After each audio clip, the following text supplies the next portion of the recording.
La Vespertina, un podcast del País México. Adivinanza. Luego de los resultados del 6 de junio, los integrantes de qué partido son los que más en tela de juicio ponen a su dirigencia y el rumbo de su organización. ¿Los del PRD, que quedaron reducidos casi a una presencia testimonial? Fríos. ¿Los del PAN, que vieron partir gubernaturas y no resultaron competitivos en Jalisco o en Nuevo León, que antes fueron grandes bastiones de ellos? Tibios. ¿El PRI, que luego de perder 8 gubernaturas, hoy recurren a los palos? Calientes. ¿Se rinden?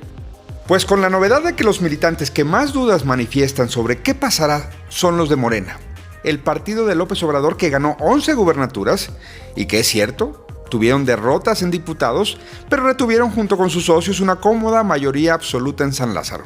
Y a pesar de eso, hay abucheos para el presidente de ese organismo, Mario Delgado, como los que escuchamos en el Auditorio Nacional la noche del 1 de julio. Muchas gracias. Buenas tardes, ¿cómo están? Gracias por su presencia, muchas gracias a nuestros queridos gobernadores, gobernadoras en funciones, electos, a nuestros diputados, diputadas, electas y en funciones, alcaldes, alcaldesas, compañeros. Hola, soy Salvador Camarena. Bienvenidos a La Vespertina, podcast del País México. En esta entrega hablaremos sobre el Movimiento Regeneración Nacional, el partido de Andrés Manuel, triunfador de las elecciones intermedias, pero en cuyo seno hay un debate que cuestiona la manera en que se toman las decisiones en ese organismo. Escucharemos, por ejemplo, a Gibran Ramírez, conocido militante de Morena, alertarnos sobre esto. Morena está enfermo, el movimiento de éxito desde el triunfo del presidente López Obrador. También tendremos el diagnóstico de la secretaria general de ese partido, la senadora Citlali Hernández, quien advierte a sus compañeros sobre repetir errores añejos de la izquierda. Yo creo que ahí es donde está el reto de todas y todos los integrantes de Morena, sacudirnos no solo los viejos vicios de la política tradicional, yo diría que los vicios de la izquierda, que a veces suele ser pues muy caníbal, ¿no? Y confrontarse entre sí cuando hay muchas más similitudes que diferencias. Escucharemos el diagnóstico de Berta Luján, presidenta del Consejo Nacional de Morena, que así, aquí hay un adelanto, hace un balance del actuar del jefe nacional del partido. Yo creo que lo bueno está en que pues agarró la responsabilidad y trató de cumplir en tiempo con el compromiso de sacar adelante la elección. Lo malo, diría yo, es que no se apoyó en Morena y en sus instancias de decisión. No tomó en cuenta a los consejos, a las dirigencias históricas de Morena, los que construyeron y las que construyeron Morena en el país, y que esto pues le demeritó, la verdad, pues legitimidad a la hora de la elección de las candidaturas. Y finalmente, Luis Hernández Navarro, analista y periodista de La Jornada, nos comentará algo de lo que él vislumbra sobre Morena. Pues los poderes fácticos están ya en control del partido. O sea, si uno ve las listas de candidatos que ganaron, no necesariamente son gentes que corresponden en lo ideológico o en lo político al proyecto de Morena. Son gentes que tuvieron el poder para, valga la expresión, comprar su candidatura y ganar la candidatura como tal. Si creen que este capítulo no es para ustedes porque ustedes no forman parte de Morena o porque no simpatizan con ellos, quizá les convenga escuchar a nuestros entrevistados, porque la discusión que proponen es sobre la organización que gobernará más de la mitad de los estados del país, sobre la fuerza, sobre la que gira el Congreso de la Unión y, por supuesto, en la que basará López Obrador sus posibilidades de dejar el sucesor o sucesora que él quiera en 2024. Escuchemos primero a Gibran Ramírez, analista y militante de Morena. La Vespertina. Gibran, bienvenido a La Vespertina, podcast del País México. Muchas gracias, Salvador, por esta oportunidad para conversar sobre un tema que yo creo que debería de ser muy público. En Morena se juega más de la mitad de del poder del país en estos momentos. Entonces es importante no solo para los militantes, sino creo que para toda la sociedad. Sin duda es el partido más importante por mucho, no solo porque tiene la presidencia y por el resultado electoral, Gibran, sino porque también existe la duda, no sé si la compartas, de si lograrán consolidarse. Sí, la verdad yo creo que por ahora, si no hay un cambio radical en el partido, tiene fecha de caducidad, y esta fecha de caducidad es 2025 o digamos 2024, después de la próxima elección, dado que el único factor que nos une por ahora, que nos falta programa, que nos falta estructura, que nos falta institucionalidad, es una persona, y es el presidente de la República, López Obrador, y lo que él representa. Entonces, creo que estamos en un momento de definición, no solo para Morena, sino para el futuro del nuevo régimen que se tiene que consolidar en las instituciones del Estado, pero también en algún partido, y por ahora nada está escrito, nada lo garantiza, y soy más bien pesimista al respecto. Los grupos internos de Morena están muy consolidados, ven por sus intereses. A ver, ahí hay una cosa, hay un mandato de tribunal de que el caso de la secretaria general y del presidente del CEN se queden hasta 2023, todos los demás cargos, si entendí bien, se tienen que renovar. Pero hay quien me ha dicho, hombre, si el presidente de la República es un, digamos, creyente y un promotor de la figura de revocación o de la consulta para mantenerse en cargos, ¿sería oportuno, es mi pregunta hacia ti, Gibran, que en esta renovación también estuviera, digamos, como un gesto de parte de Mario Delgado, una disposición a decir, bueno, pongo a disposición mi cargo? ¿Hay lugar para eso? Sería lo más sensato de hacer para Mario. Yo creo que a nadie le gusta ser repudiado por aquellos que se supone que representa. Mario, en donde se para, le llueven abucheos, críticas, a veces violencia, como en San Luis Potosí, donde cada vez que se bajaba del avión lo agarraban a huevazos y lo perseguían ahí donde fuera, tenía que cambiar las conferencias de prensa 3 o 4 veces de sede. Es una situación generalizada. Entonces yo creo que sería lo más honorable. Ahora hay que ver si hay ese tamaño político en Mario. Citlali ya dijo que ella sí pondría la Secretaría General a disposición si la militancia decide otra cosa. Yo creo que hay un margen para ello,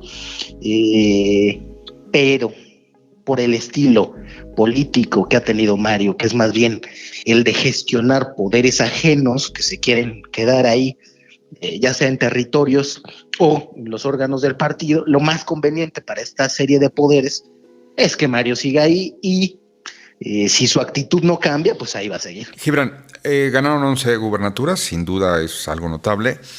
En el Congreso, en la Cámara de Diputados Federal, van a tener un peso bastante primordial. Es un buen resultado. ¿Eso impide ver los retos? O, como decía un amigo, ¿estamos bien, vamos mal? Absolutamente, sí. Morena está enfermo, el movimiento de éxito desde el triunfo del presidente López Obrador. Lo más sintomático al respecto fue que se tenía que renovar y hubo una prórroga de los órganos constituidos para no afectar la entrada en vigor del nuevo gobierno. Entonces nos fuimos escondiendo tras el triunfo y tras la popularidad de López Obrador, y eso impidió ver los retos que había. Ahora es peor, porque es el triunfo y la popularidad no solo del presidente, sino también de la marca.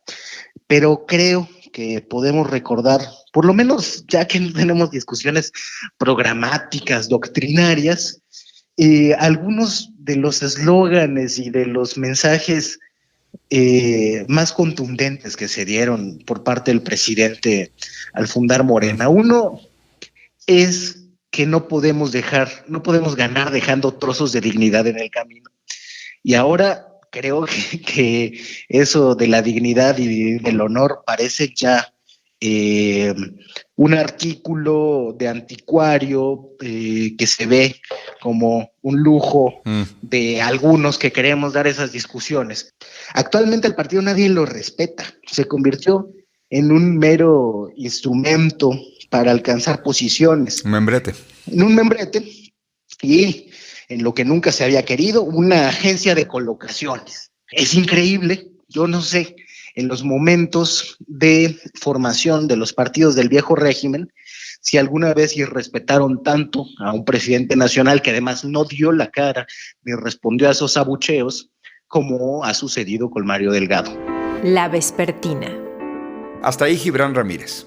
Más mesurada en su análisis es Citlali Hernández, secretaria general de Morena. Mira, yo creo que en términos generales hubo muy buenos resultados, es decir, Morena se coloca como primera fuerza política, avanza con más gubernaturas, con más presidencias municipales que le tocará gobernar, mantiene una mayoría en la Cámara Federal, mayorías en congresos locales, a pesar de las adversidades a las que se enfrentó Morena, es decir, sin duda, en condiciones más óptimas, nuestros resultados todavía habrían sido mejores, son resultados buenos, pero nos enfrentamos a un proceso interno complejo, a un partido que está madurando y también a una embestida brutal de nuestros opositores que a través de la mentira, de la guerra sucia, de la potencialización de nuestros errores, del miedo, pues trataron, digamos, de disminuir nuestra intención de voto y esto, digamos, lo vemos sobre todo en el resultado electoral de la Ciudad de México. El partido no ha madurado, para usar tu palabra, lo suficiente. Bueno, sin duda Morena tiene 7 años de existencia y eso, digamos, lo hace enfrentar veros retos internos. Llevamos prácticamente más de 5 años sin cambiar dirigencia, solo la presidencia y la secretaría general han cambiado. Y en ese sentido ha sido complejo, es decir, no hay un partido sólido aún que, digamos, acompañe el proceso de transformación y por eso es que los resultados no son menores. Sin duda, el liderazgo de Andrés Manuel López Obrador, la simpatía que existe hacia él, digamos, las propias aptitudes de algunos de nuestros candidatos abonaron, pero bueno, el partido hizo todo lo que podía, lo que estaba en sus manos. Su principal reto después de esta elección es articularse, tener una vida orgánica más clara, tener un cambio de dirigencias, fortalecer su estructura como partido, porque digamos de repente nos comportamos mucho más como movimiento que como partido y tenemos que aprender, digamos, a convivir con esta dualidad de ser movimiento y ser partido. Pero hay de cualquier manera en el partido expresiones de que quizá sería bueno que se renovara todo el partido. ¿Hay una ventana para eso? ¿Se va a poner en la mesa los puestos de presidente y de secretaria general? Si la militancia considera que hay cosas que cambiar, bueno, habrá que escucharles, pero yo a estas alturas veo que urge una renovación, pero que quienes tenemos un mandato con fecha, con legitimidad muy clara, es Mario y tu servidora, hasta el 2023. De allá en fuera, bueno, urge cambiar dirigencias municipales, estatales, la integración del Comité Ejecutivo Nacional, y yo creo que eso va a sanear muchísimo, va a tranquilizar todas las tensiones que sin duda existen a nivel nacional en el partido, más allá de quitar o poner, creo que resolver lo que tiene inconforme a un sector de la militancia que fundamentalmente se basa en la preocupación de no repetir los vicios de los cuales algunos salieron huyendo de otros partidos y por los cuales algunos nunca formamos parte de un partido antes de Morena. Dinos 2 vicios de esos. ¿Cuáles son esos 2 vicios? Pues mira, yo creo que el pragmatismo voraz a veces es un error, es decir, la lógica de ganar por ganar a costa de cualquier personaje, eso creo que en Morena es innecesario, tenemos una autoridad moral que hay que cuidar y tenemos un respaldo social en el que yo estoy convencida que hay ciertos personajes que se acercan y que ofrecen posibilidades electorales que yo creo que manchan más que sumar. No es una visión que se comparte, por supuesto, por todos los integrantes de la dirigencia. Sin embargo, bueno, yo estoy convencida de que sí tenemos que construir nuevos códigos.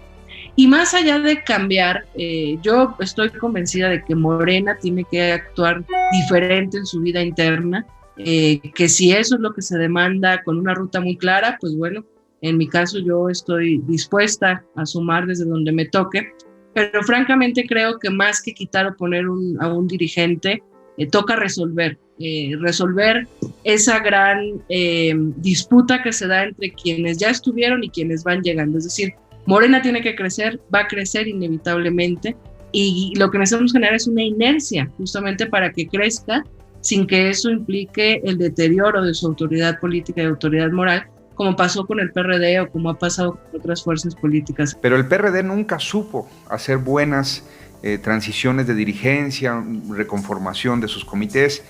¿No van a pecar ustedes de lo mismo? ¿No se habrán traído algunos o demasiados ese DNA donde no funciona la manera de elegir nuevos liderazgos regionales de los distintos miembros del comité? Sí, mira, yo creo que ahí es donde está el reto de todas y todos los integrantes de Morena, sacudirnos no solo los viejos vicios de la política tradicional, yo diría que los vicios de la izquierda, que a veces suele ser pues muy caníbal, ¿no? Y confrontarse entre sí cuando hay muchas más similitudes que diferencias.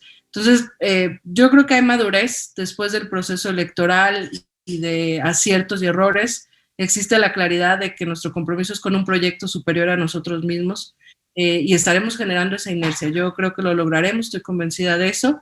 Y bueno, si no, la militancia seguirá exigiendo que Morena no se eche a perder, que Morena se ponga las pilas para acompañar el proceso de transformación y escuchar a la militancia siempre va a ser lo más importante. Berta, gracias por estar en La Vespertina, podcast del País México. Usted es presidenta nacional del Consejo de Morena, ¿correcto? El Consejo Nacional de Morena, sí. Berta, hay triunfos sin duda contundentes, 11 gubernaturas en las elecciones del 6 de junio. Perdieron presencia en la Cámara, pero no es para nada una derrota dramática o que les impida plantearse un escenario de influencia y de seguir instalando una agenda en la Cámara de Diputados. ¿Cuál es el balance que usted hace de las elecciones de hace un mes? Porque ya pasó un mes, ya hubo tiempo para ver los buenos y los malos resultados. Yo creo que finalmente se avanzó. Esto de los 11 estados en donde ganamos la gubernatura es muy importante porque suman ya 17 de 32 entidades las que gobierna Morena. Creo que este es uno de los grandes logros, el mantener la mayoría en la Cámara de Diputados, lo cual permite seguir empujando las reformas legales necesarias para construir los cambios, lo que significa la 4T, y creo que lo que nos llama más la atención, lo que sorprendió, fue lo que ocurrió en la Ciudad de México, porque este ha sido un baluarte de la izquierda desde que se inició el cambio político, a partir del cual la ciudadanía puede votar, y pues esto fue un descalabro, el haber perdido espacios que teníamos, y que pues hay que recuperar. He escuchado a candidatos que dicen, hice la campaña solo o sola, el partido no me apoyó, claro, me ayudó la figura y el trabajo del presidente López Obrador, pero no el partido. ¿Hubo partido? ¿Hubo campañas desde el partido, Berta? También yo quiero agregar un elemento, y es que las candidaturas en algunos casos se dieron ahora sí que por imposición, que no hubo consensos, no se construyeron consensos alrededor de las candidaturas, y esto lo que provocó pues fue el rechazo de la militancia.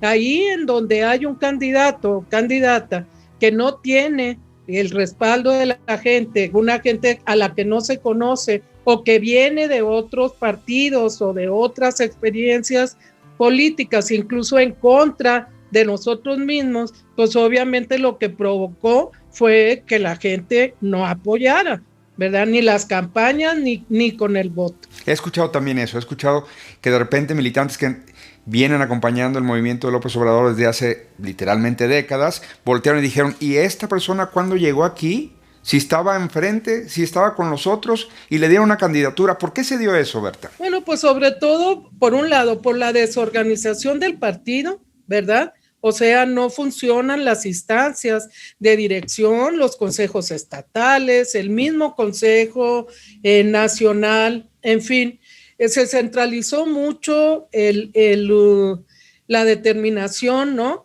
O finalmente la decisión en relación a las candidaturas.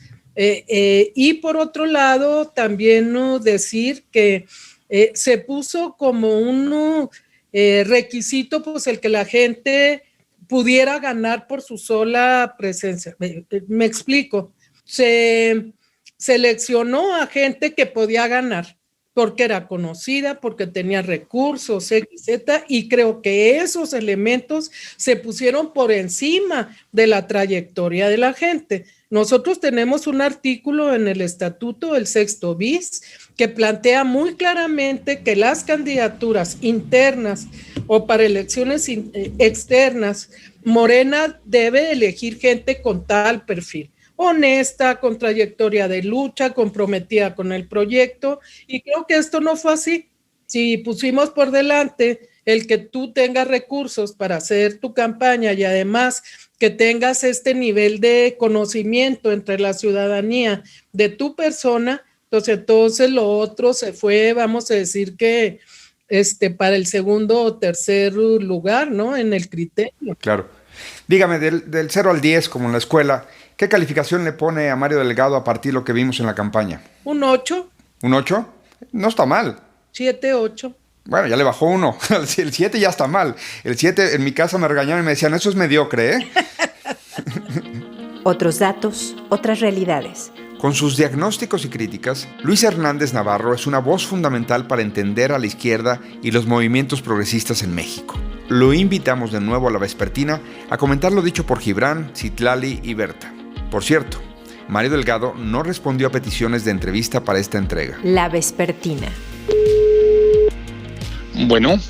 Luis, ¿cómo estás? Bien, ¿y tú? Bien. ¿Cómo vas? Gracias, Luis. Gracias de nuevo por estar en La Vespertina. Fíjate que, hablé con Citlali Hernández, hablé con Berta Luján, con Gibran Ramírez. Los tres plantean un panorama singular, es decir, los tres hablan a revisar qué pasó, los tres por lo menos manifiestan voluntad de autocrítica y sobre todo los tres, unos con más y otros con menos contundencia, señalan riesgos de no hacer esa autocrítica. Han pasado ya un mes de la elección, Luis. Además, tuvimos este evento del 1 de julio donde al líder nacional de Morena se le abucheó, a la jefa de gobierno se le vitoreó. Un mes después, Luis, ¿cómo se ve el resultado electoral y la perspectiva de futuro? ¿Qué es lo que tú ves que se están planteando en ese partido de cara al 2024? Mira, lo interesante es que estas tres voces, siendo todas ellas muy respetables, son voces que vienen de la derrota. Berta perdió la dirección del partido, nunca pudo recuperarla. Gibran voló alto pensando que podía dirigirlo y finalmente se quedó sin nada, ni siquiera le cumplieron los compromisos que le ofrecieron, y Citlali quedó reducida a una posición prácticamente testimonial dentro del partido. Entonces, estos llamados a la autocrítica por parte de quienes resultaron derrotados son válidos, pero hay que tomarlos de quien vienen, ¿no? ¿Qué ha pasado después de un mes? Bueno, efectivamente tenemos el evento de celebración, un evento de celebración desangelado. Comparémoslo con lo que fue la toma de posesión del presidente hace 3 años, el clima de euforia que se vivía en su militancia y alrededor, ¿no?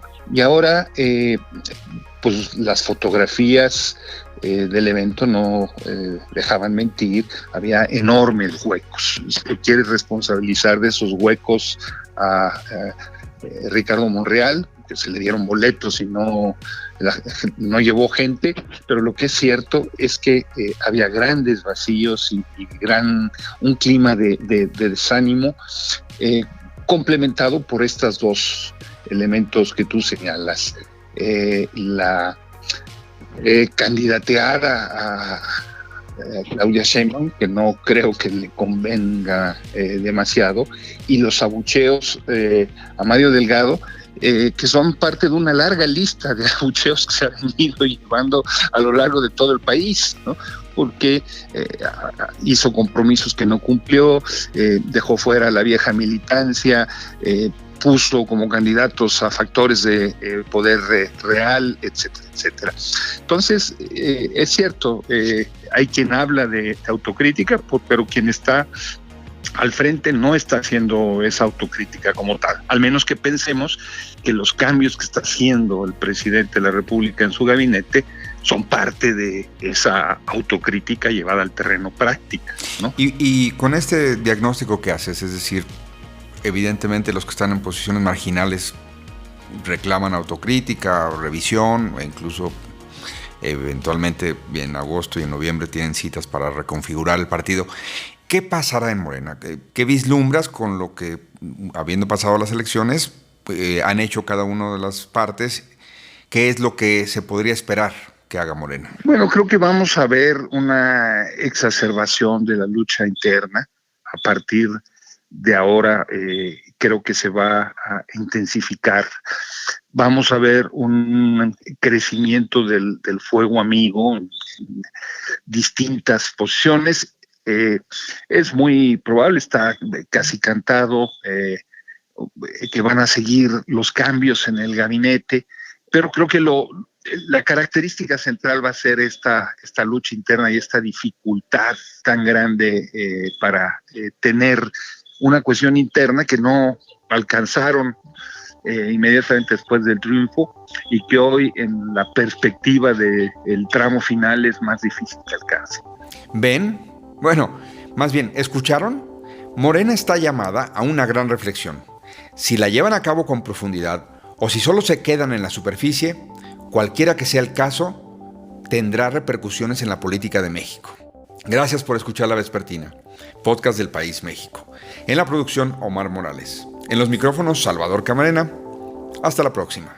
Simpatizantes de Morena protestando por la imposición de candidatos en el estado de Chiapas. Pedimos la intervención de la compañera Citlali, que ponga orden en esta situación. Está en riesgo la Cuarta Transformación, está en riesgo el Congreso local, el Congreso federal.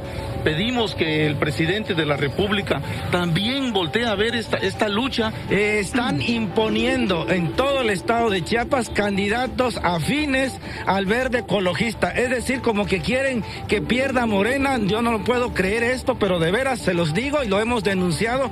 Quieren que en Chiapas no gane Morena con todos estos candidatos impuestos, con toda esta inconformidad. Queremos que se fijen en los mejores perfiles de las mujeres y hombres que son morenas que hemos luchado para formar esta nueva nación que encabeza López Obrador. La Vespertina, un podcast del País México.